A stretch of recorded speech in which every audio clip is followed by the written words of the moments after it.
जय श्री सीताराम मित्रों। वर्ष 2026 के बारे में बात कर रहे हैं, वार्षिक राशिफल के बारे में बात कर रहे हैं, ईयरली हॉरोस्कोप के बारे में बात कर रहे हैं और यदि आपकी राशि मिथुन है तो हाँ जी, आपके बारे में बात कर रहे हैं। ये वीडियो सिर्फ मिथुन राशि वालों के लिए है। यदि आपकी राशि कुछ और है तो आप VS एस्ट्रोलॉजी यूट्यूब चैनल की प्लेलिस्ट वार्षिक राशिफल में जाएं, वहाँ पर आपको सारे वीडियोस देखने को मिल जाएंगे। यदि जस्ट अभी आपको वीडियो नहीं मिल रहा है, मतलब अभी तक अपलोड नहीं हुआ है यूट्यूब पर, आने वाले दिन में वो अपलोड हो जाएगा। देखिए, मिथुन राशि यदि आपकी है तो आपके जो ग्रह हैं, मुख्य ग्रह जो हैं वो है बुध। बुध की राशि होती है ना मिथुन, तो बुध ये आपके ग्रह हैं। अब ये जो वर्ष है, ये वर्ष आपके व्यवसाय में, क्योंकि बुध जो है वो व्यवसाय को रिप्रेजेंट करते हैं, बुध कमर्शियल एक्टिविटीज को रिप्रेजेंट करते हैं, बुध कॉमर्स को रिप्रेजेंट करते हैं, तो आपके व्यवसाय में तो विशेष उन्नति देने वाले हैं। हम एक एक करके बात करते हैं। आपके स्वास्थ्य, आपकी पारिवारिक स्थिति, आपकी पढ़ाई लिखाई, आपकी आर्थिक स्थिति, कैरियर और फिर अध्यात्म, और इस दृष्टिकोण से फिर मैं आपको आगे सारी बातें बताता हूँ। तो सबसे पहले हम बात करते हैं आपके नौकरी, व्यवसाय, प्रोफेशन, आर्थिक स्थिति को लेकर के। ये वर्ष जो है ये विशेष तौर पर आपको आर्थिक उन्नति दिलवाने वाला मुझे दिखता है। विशेष तौर पर आपके बिजनेस में ये वर्ष सफलता देगा। मध्य का जो समय है, जैसे मई, जून, इस बीच में स्थानांतरण हो सकता है। यदि आप नौकरी करते हैं तो इंक्रीमेंट, अप्रेजल, प्रमोशन भी हो सकता है। जॉब स्विच करना चाहते हैं, स्विच हो सकती है, लेकिन पॉजिटिवली जॉब स्विच करेंगे और वहां पर जाकर के भी आपको उन्नति मिलेगी, इस प्रकार मैं कह रहा हूं। तो इस वर्ष का जो मध्य समय है, गर्मी का जो वक्त है, भारत के आधार पर बात कर रहा हूं, जो गर्मी का वक्त है, ये आपको बिजनेस में भी, ये आपको नौकरी में भी अच्छी उपलब्धि देगा। और उसके बाद फिर आने वाला जो वक्त है इस वर्ष का, मई, जून और फिर सेकेंड हाफ जो है, ये आपके लिए स्टेबल बना रहेगा। मतलब उन्नति हो गई, अब उन्नति हो गई तो फिर उसी प्रकार से ये चलता रहेगा। उसके पहले, मतलब मई के पहले, इवन अप्रैल के पहले, आपको ये लगेगा कि यार चीजें बेहतर नहीं है, या फिर बेहतर करने के लिए आप प्रयास करेंगे। दोनों ही बातें हो सकती है। उत्साह के साथ या तो प्रयास किया जाए कुछ और बेहतर हो जाए, या तो फिर निराशा रहे, हताशा रहे कि बेहतर नहीं हो रहा है, क्या क्या करूं। तो दोनों ही चीजें हो सकती है, उत्साह भी हो सकता है, हताशा भी हो सकती है। लेकिन अप्रैल ऑनवर्ड, मई, जून, इसके बाद से आपके लिए जो समय है वो बहुत अच्छा होगा। ये बात जरूर है कि वर्ष के आखिर में, जैसे नवंबर में, दिसंबर में खर्चे ज्यादा हों, इसके योग बनते हुए नजर आते हैं। इनकम में कोई समस्या नहीं है, कैरियर में कोई समस्या नहीं है, नौकरी में कोई समस्या नहीं है, लेकिन खर्चे ज्यादा हो नवंबर दिसंबर में, ऐसे योग हैं। तो जरा ध्यान रखिएगा, रिस्क इन्वेस्टमेंट नहीं करना है।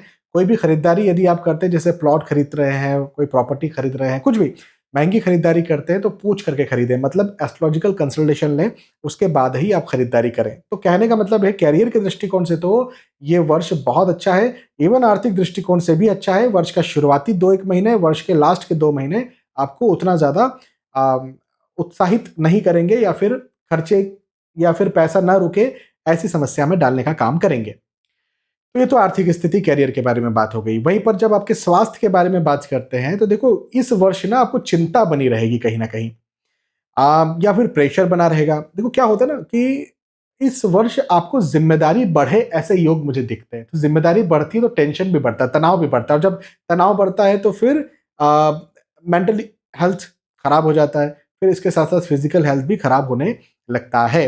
तो अपने स्वास्थ्य का ध्यान रखना बहुत जरूरी है। विशेष तौर पर आर्थराइटिस की समस्या, या फिर सांस, मतलब हृदय संबंधी जो समस्या होती है, यह भी आपको ठंड के समय में परेशान कर सकती है। हाँ, लंबी यदि बीमारी कोई है, जैसे डायबिटीज, थायराइड, हाइपरटेंशन, तो इस पे तो विशेष ध्यान रखना है। लेकिन मई, जून, जुलाई, इस पीरियड में ज्यादा ध्यान रखने की जरूरत आपके लिए रहेगी। अम, ऐसे कोई ऐसी कोई बात नहीं है कि बहुत बड़ा कोई प्रॉब्लम मुझे आपकी हेल्थ में दिख रहा है, ऐसी कोई बात नहीं है। लेकिन फिर भी जैसे हम कोई काम कर रहे हैं, जैसे मैं आपको अभी वीडियो बता रहा हूँ, वीडियो बना रहा हूँ, मैं आपको आपका वार्षिक राशिफल बता रहा हूँ, लेकिन इस वक्त यदि मेरा दिमाग खाली ना हो, इस वक्त मैं यदि टेंशन में रहूं, तो मैं आपको अच्छे से बोल नहीं पाऊंगा, बता नहीं पाऊंगा, है ना। तो ऐसी स्थिति क्या होता है, क्वालिटी, टेंशन जो होता है, मेंटल हेल्थ जो होता है, आपकी क्वालिटी को खराब करता है। इवन कई बार फिजिकल हेल्थ को भी खराब करता है। तो मेंटल हेल्थ पर आपको काम करना चाहिए, और उसके लिए जैसे मेडिटेशन करें, ध्यान करें, थोड़ा कहीं बाहर घूमने फिरने चले जाएं।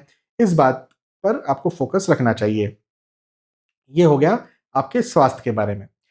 अब जब हम बात करते हैं आपकी पारिवारिक स्थिति की, तो देखो इस वक्त या इस वर्ष थोड़े मतभेद आपके ज़्यादा हो सकते हैं, विशेष तौर पर जून, जुलाई, अगस्त, ये वाला जो पीरियड है इसमें घर परिवार में मतभेद हो, नवंबर, दिसंबर में घर परिवार में मतभेद हो, इवन नवंबर, दिसंबर में मांगलिक कार्य, मांगलिक प्रसंग के योग भी बनते हुए नजर आते हैं।